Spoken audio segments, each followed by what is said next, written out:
നല്ല അടിപൊളിയാണ് കേട്ടോ, നല്ല ടേസ്റ്റ്. പിന്നെ ഇത് കണ്ടോ, എന്ത് ക്യൂട്ടാണല്ലേ.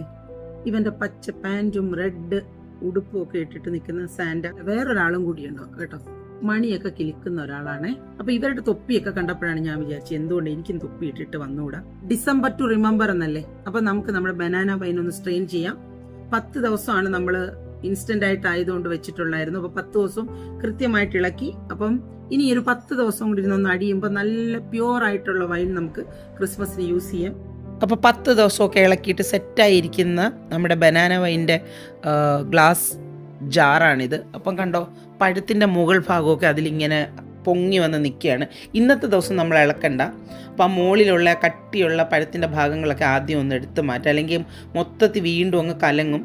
ഞാൻ എൻ്റെ റീസെൻ്റ് ആയിട്ടുള്ള വീഡിയോ പറഞ്ഞിട്ടുണ്ട്, വൈൻ എടുക്കുന്ന പാത്രങ്ങളും എല്ലാം നേരത്തെ തന്നെ കഴുകി തുടച്ച് വെയിലത്ത് വെച്ച് റെഡിയാക്കി എടുക്കണം, അല്ലെങ്കിൽ വൈൻ പുളിച്ചു പോകാനുള്ള സാധ്യതയുണ്ട്. അപ്പോൾ ഈ സ്ട്രെയിനറിൽ ആ പഴത്തിൻ്റെ ഭാഗങ്ങൾ ഒരുപാട് നിറഞ്ഞുകൊണ്ട് ഞാനത് മാറ്റിയിട്ട് ബാക്കിയുള്ള വൈൻ ഇപ്പോൾ ഇങ്ങനെ അരിച്ചെടുക്കുകയാണ്. പഴത്തിൻ്റെ ഭാഗങ്ങളൊക്കെ വീണിട്ട് വൈൻ അത്ര ക്ലിയർ അല്ല, നിങ്ങൾക്ക് കാണാം അതിൽ ചെറിയ ചെറിയ കാര്യങ്ങളൊക്കെ കിടക്കുന്നത്. അപ്പോൾ കുറച്ചും കൂടെ വളരെ തിന്നായിട്ടുള്ള ഒരു സ്ട്രെയിനർ വെച്ച് നമുക്ക് അരിക്കണം. അപ്പോൾ ഈ ചെറിയ ചെറിയ പഴത്തിൻ്റെ ഭാഗങ്ങളൊക്കെ നമുക്ക് ആ എന്താ പറയുക അരിപ്പയിൽ നമുക്ക് കിട്ടും. അപ്പോൾ നമ്മുടെ വൈൻ കണ്ടോ നന്നായിട്ട് വീണ്ടും ക്ലിയർ ആയിട്ടുണ്ട്. പക്ഷേ ഇതിൽ നല്ല ക്ലിയർ ആയിട്ട് കിട്ടും.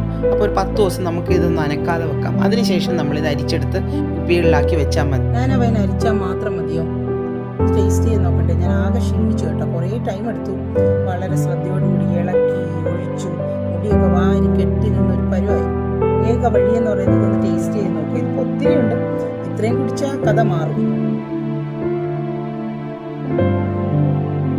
നല്ല അടിപൊളിയാണ് കേട്ടോ, നല്ല ടേസ്റ്റ് ഉണ്ട്. ഞാൻ തന്നെ ഉണ്ടാക്കി ഞാൻ തന്നെ കൊള്ളാമെന്ന് പറയുന്നതിൽ അർത്ഥമില്ല. എന്നാലും സത്യസന്ധമായ അഭിപ്രായം പറഞ്ഞാൽ ഇറ്റ് ഈസ് ടു ഗുഡ്.